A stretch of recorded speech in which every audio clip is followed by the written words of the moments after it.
Welcome back everybody to Gentle Dorks, and I have another top 10 list for yous. Today it's going to be my top 10 movie themes. I'm specifically going to choose songs that were written for the movies, except one, because it fits the movie and it wasn't specifically written for the movie, whereas the rest of them were. So we'll get to that one when we get to it. I'm not going to tell you where it is in the list, might have to wait for a while. But we're just going to jump straight in. At number 10, we have Ghostbusters by Ray Parker Jr. Now, when you think about Ghostbusters, you think about that song because they used it for the cartoon, they used it for the movies. It is now synonymous with the movie. You can't think about the movie without thinking about the song. They're intertwined with each other. Great movies, great song, they fit perfectly. And at number 9, we have the Batman theme song from the 1989 movie by Tim Burton, written spectacularly by Danny Elfman, who works consistently with Tim Burton. Their styles just merged fantastically, and it was a complete change from the campy Batman song from the TV show from the 60s. It was amazing, it was dark, it was gritty, and it fitted the movie perfectly. And at number 8, we have the love theme from The Godfather by Carlo Savini and Nina Rota, I believe. And it is a fantastic theme song. It works brilliantly with the movie. And then you can hear that theme playing all the way through the movie. They work so well together. It's great when you get like a score to work perfectly with a movie.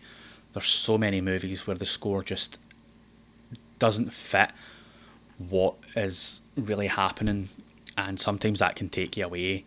But with this one, it works perfectly.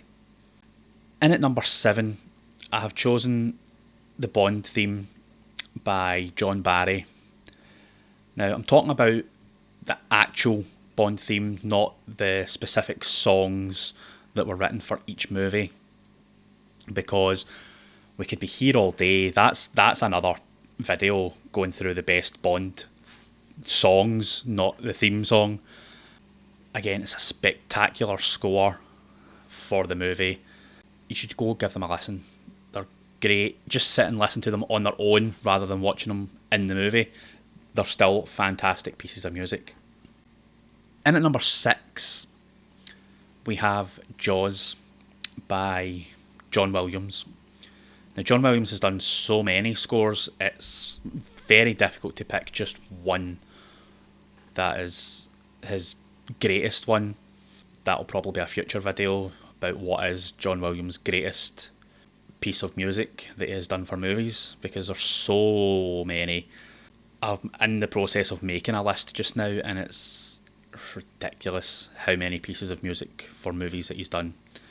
But we'll get to that another day. In at number 5, we have the Rocky theme by Bill Conti. It is such an inspiring piece of music, especially when you're watching it.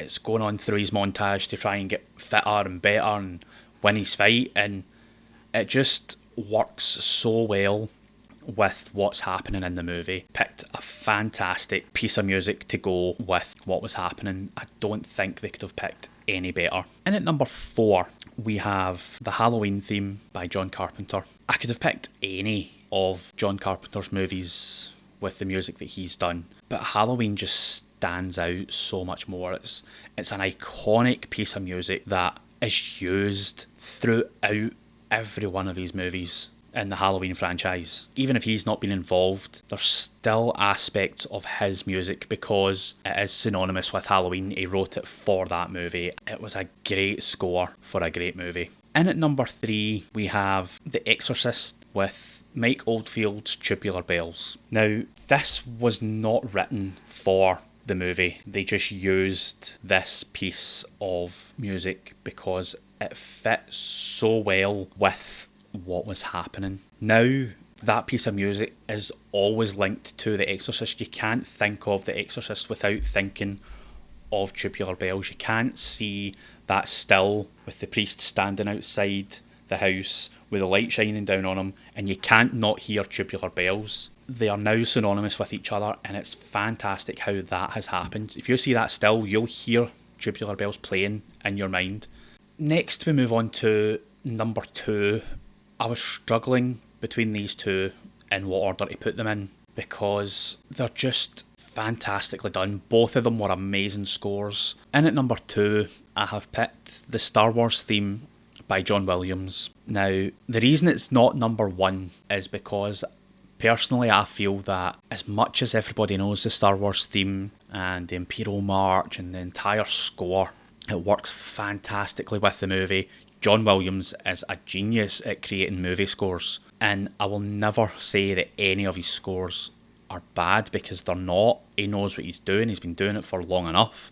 He's been doing it for like 2 of my lifetimes. He will forever be the greatest of all time at movie scores. But the reason I've got it at number 2 and not number 1 is I feel that with my number 1 pick, which is The Good, the Bad and the Ugly by Ennio Morricone, that score was just amazing. It was fantastically done. Each piece of music goes with each scene fantastically. Without that score, I don't think the movie would have been as good because the music itself is a character. The music itself is a character and it plays fantastically with the movie.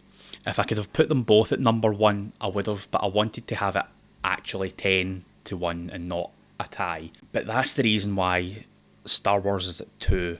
It wasn't written for each scene. There was bits written specifically for characters. With the Imperial March for Darth Vader, everybody knows that, and it's fantastic. It plays out brilliantly. But it just doesn't top The Good, the Bad and the Ugly score. If you agree with me, let me know. If I've left off one that you think should be on the list, let me know. Because I love to hear what people's opinions are and how they feel about the movie scores. On that note, I shall love yous and leave yous. And as always, see ya.